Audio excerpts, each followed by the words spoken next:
على باقي الفريق. ما خلاوهاش يلعب، ودوك نفهمك خير اصبر ما تقلقش. المدافعين تاع المغرب ما يعرفوش غير يدافعوا، شوف كيفاش يخرجوا بالبالون. شوف هنا بوعوف يفتح الجسم تاعو باش يوجه الضغط تاع جناح الارجنتين للظهير الايمن تاع المغرب معمر، ومن بعد هوب يغلق رجله ويلقى عثمان معمر اللي ديسيد ويراه. اجري معايا لا تعرف ديك لاباس، زيد روح معمر مدلو يدخلوا في اللاكس، ايا ريقليو موراتك دوزيام بالون عاود جيبها، دوميناوهم خو. شوف مام الكره الثانيه يعاودوا يسيطروا عليها، يعاود يدخل صدق ضعيفه. وزيد شوف كي يخرج الظهير الايمن معمر للضغط، شوف عمليه تبادل الرقابه داخل المنظومه الدفاعيه تاع المغرب. بيار دائما يخرج باش يعزل بريستيان باش ما يخليش يدي بالون. هنا المغرب ما خلاولكش مساحه فارغه، بريستيان وين يتحرك هوب قلت لك راح نكشف له كلش وراح نحكي لك كاع واش صرا في الماتش بعيون المدرب ولا بعيون محلل الاداء. واش خباو عليك كاع راح نقوله لك. تعلم اليوم هزها، ما تنساش تجمجم وتشتارك برك. كي العاده راح تشوف عثمان معمر داير بريستيان اخطر لاعب في الارجنتين في ظهره باش ما يقدروش يلقاوه ديريكت، غير تلعب الكره في الطرف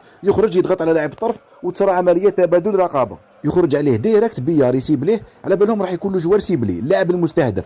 قراوهم مليح. هنا راهم ديزورغانيزي الارجنتين، كانوا يهاجموا راهم مختلين دفاعيا، يسيب ليه هذيك المساحه الفارغه قبل ما يولوا الارجنتين تم معمر. شوف تحرك زيباري في الجهه العكسيه راه يبلاصي روحه في الزاويه العمياء في لونغ لافوغل تاع الديفونسور، ومن بعد زيد شوف المفتاح تاع البيت كي زاد السداق لهنا، شوف كيف زاد فيكسا مليح الكتله ولا لو بلوك تاع الارجنتين وليبيرا زيباري في ظهرهم. تم سيب لها عثمان خبط هيا هكذا زوج. لو كنت عاود تشوف بريستيان شوف خرجوه من الماتش، اخطر لاعب في الارجنتين صاي تلفت له ما قدرش. وحتى الديشي تكنيك تاع المنتخب الارجنتيني قوى بزاف ولاو يخرجوها برا. راح نمد لك واحده من اهم اسرار الفوز، ما يمدوها لكش بزاف وهذه هي الاهم. شوف زيباري كي يعطي بالون واش يدير، شوف التصرف ولا السلوك تاعو، غير يعطيها يروح يجري باش يمنع المدافع يلعبها ديريكت باش يعطل الهجمه ويلزم عليه يلعب بالعرض.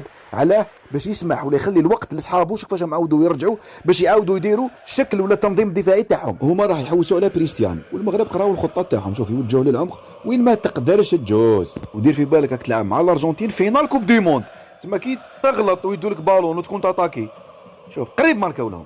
حبيت تدي كاس العالم لازم تحط قلبك. شوف الضغط كيف داروا ضغط عالي، رجعوا بالون في المنطقه تاع المنتخب الارجنتيني ولعبوا بشكل سريع. تم العثمان معمر دخل داخل واش راضي.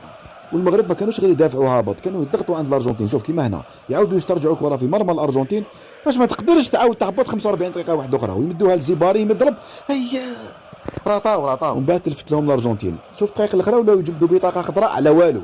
هنا حبوا يدوا بينالتي. ياك فهمتكم شنو بطاقه خضراء هذه؟ الاربيتر راح عاود شاف قال له ما تمسخرش يا خو ما يحرشوا هادو. سمعتها ومن بعد كملوها المغرب هكذا ابطال العالم وانجاز غير مسبوق يا خو.